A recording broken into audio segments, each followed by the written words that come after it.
రాష్ట్రపతి లైట్ ఉందా?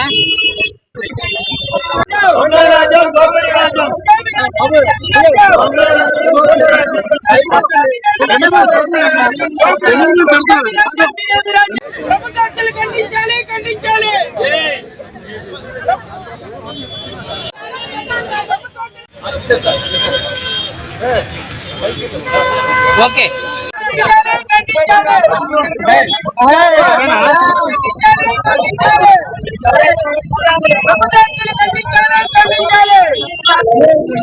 ప్రభుత్వాలు ఖండించాలి ఖండించాలి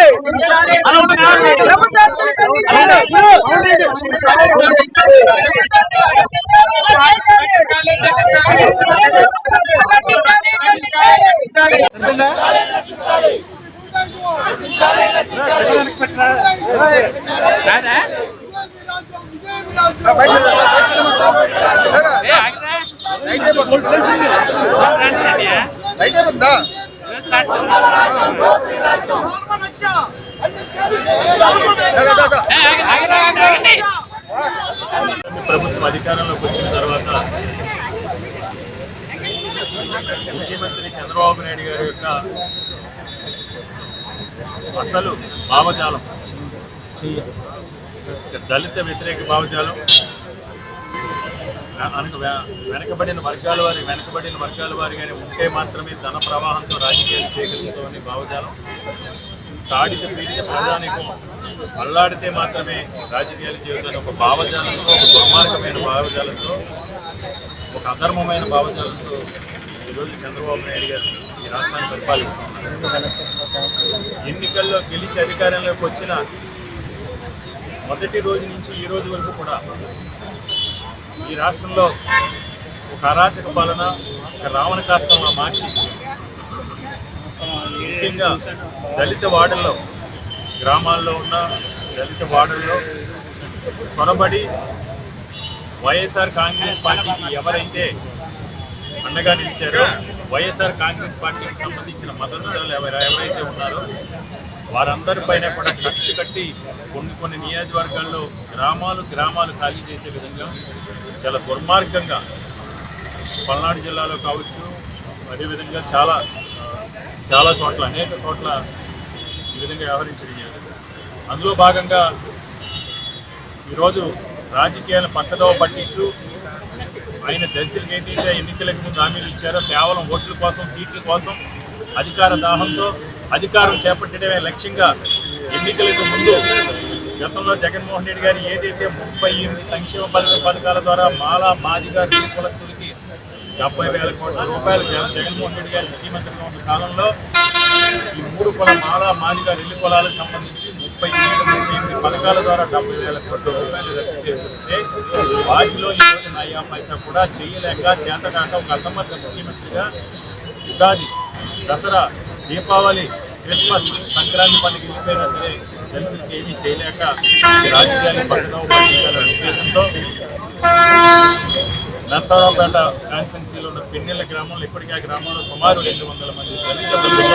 బిడ్డల్ని భయపెట్టి భయభ్రాంతులు గురి చేసి వారిపై దాడులు చేసి హత్యలు చేసి అరాచకాలు చేసి మహిళల్ని చెరచి భయపెట్టి 200 కుటుంబాల గ్రామం విషయాలు ఇప్పటివరకు కూడా చంద్రబాబు నాయుడు గారు రాజకీయ ఇప్పుడు కూడా ఈ సంక్రాంతి పండుగ సందర్భంగా తన ఊర్లో అత్యంత ఆటవికంగా, పాశవికంగా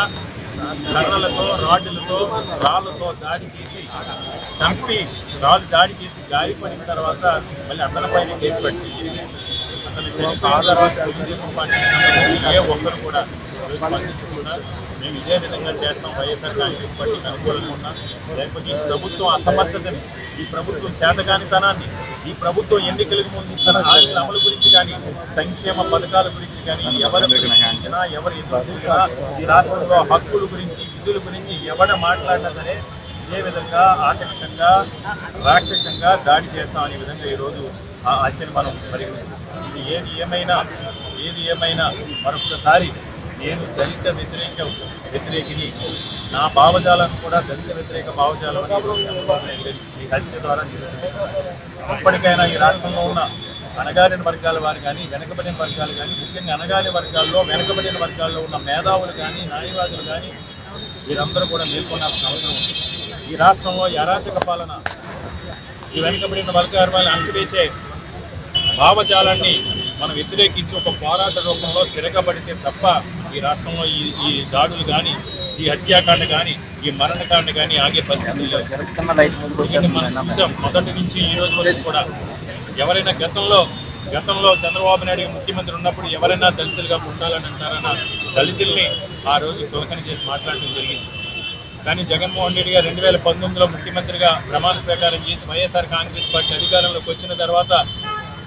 దళిత బిడ్డల్ని ఉప ముఖ్యమంత్రులుగా, మంత్రులుగా, జిల్లా పరిషత్ చైర్మన్లుగా, మేయర్లుగా, కార్పొరేటర్లుగా, ఎంపీపీలుగా, జడ్పీటీసీలుగా, సర్పంచ్లుగా, ఆర్థికంగా, సామాజికంగా, రాజకీయంగా ఈరోజు ఈ రాష్ట్రంలో దళితులన్నీ కూడా వెనకబాటుతనాన్ని పాలతోని ముందుకు తీసుకొచ్చిన ఘనత ఒక వైఎస్ జగన్మోహన్ రెడ్డి గారి మాత్రమే. ఇలాంటి పరిస్థితుల్లో వెనకబడిన వర్గాలను ముందంజ వేస్తున్న రాజకీయంగా, ఆర్థికంగా, సామాజికంగా ఈ వర్గాల అభ్యున్నతి సాధించే ప్రగతి ప్రయత్నంలో పయనిస్తే, వీరు వృద్ధిలోకి వస్తే, అభివృద్ధి చెందితే ఈ రాష్ట్రంలో రాజకీయాలు చేయాలని ఒక పిరికి పంత చర్యగా ఈరోజు రాష్ట్ర వ్యాప్తంగా దళితులపై చంద్రబాబు నాయుడు గారు కానీ, కూటమి ప్రభుత్వంలోని ఎమ్మెల్యేలు కానీ వీళ్ళందరూ కూడా ఒక పిరికి పంత చర్య వీరిపై దాడులు చేస్తూ ఉన్నారు. దీన్ని వైఎస్ఆర్ కాంగ్రెస్ పార్టీ తరఫున తీవ్రంగా ఖండిస్తున్నాం. మీకు చేతనైతే మీరు సమర్థుడైతే ఏదైతే ఎన్నికలకు ముందు మీ మేనిఫెస్టోలో దళితులకు సంబంధించి ప్రచారాలు ఇచ్చారు అవన్నీ చేసి చూపించండి. అంతే తప్ప ఇదే విధంగా మహనీయుడు భారతరత్న, భారత జాతి ముద్దుబిడ్డ డాక్టర్ బాబాసాహెబ్ బిఆర్ అంబేద్కర్ గారి రాజ్యాంగాన్ని అపహాస్యం చేసి, రాజ్యాంగ విలువల్ని కాల రాసి, రెడ్ బుక్ రాజ్యాంగాన్ని కలక ఇదే విధంగా మీరు అమలు చేస్తే ఈ రాష్ట్రంలో ఉన్న దళిత బిడ్డలందరూ కూడా తిరగబడితే మీ పరిస్థితి ఏంటి? మీరు ఊళ్ళో తిరగలరా? మీరు గ్రామాల్లో రాజకీయాలు చేయగలరా? కానీ ఇప్పటికైనా చంద్రబాబు నాయుడు గారు తప్పు గ్రహించి ఏదైతే మీ భావజాలం ఉందో ఆ భావజాలాన్ని పక్కన పెట్టి అంబేద్కర్ రాజ్యాంగాన్ని విలువనిచ్చి ప్రజలు ఇచ్చిన అధికారాన్ని స్వార్థ ప్రయోజనాల కోసం, స్వార్థపూరిత రాజకీయాల కోసం, కక్ష రాజకీయాల కోసం కాకుండా ప్రజా ప్రయోజనాల కోసం మాత్రమే ఉపయోగించాలని, లేదంటే తప్పకుండా ఈ రాష్ట్రంలో ఎవరైతే అణగారిన వర్గాల వారు ఈ ప్రభుత్వం ఈరోజు దాడులు చేస్తున్న వారందరి తరఫున మా నాయకుడు శ్రీ వైఎస్ జగన్మోహన్ రెడ్డి గారి ఆదేశాల మేరకు గ్రామం నుంచి నగరం వరకు, పట్టణ వరకు కూడా వారందరి తరఫున కూడా వారికి అండగా నిలబడి మేము వైఎస్ఆర్ కాంగ్రెస్ పార్టీ తరఫున జగన్మోహన్ రెడ్డి గారి ఆదేశాలకు ఎలాంటి పోరాటానికైనా సిద్ధం. సోదరుడు మందా సాల్మన్ హత్యను మేము తీవ్రంగా ఖండిస్తున్నాం. ఆయన కుటుంబానికి తప్పకుండా వైఎస్ఆర్ కాంగ్రెస్ పార్టీ అన్ని రకాలుగా కూడా అండగా ఉంటుంది. అతని ఆత్మకి సంపూర్ణ శాంతి చేకూరాలని, ఆ కుటుంబానికి అతనికి న్యాయం జరిగే వరకు కూడా వైఎస్ఆర్ కాంగ్రెస్ పార్టీ తరఫున తప్పకుండా పోరాటం చేస్తాం. ఈ మీడియా మిత్రుల ద్వారా ఈ రాష్ట్రంలో ఉన్న దళిత మేధావులందరినీ కూడా నేను మరొకసారి విజ్ఞప్తి చేస్తున్నాను. ఈ రాష్ట్రంలో మీరు చూస్తూ కూర్చుంటే జరిగేది ఏదో జరుగుతుందని కనుక చూస్తూ కూర్చుంటే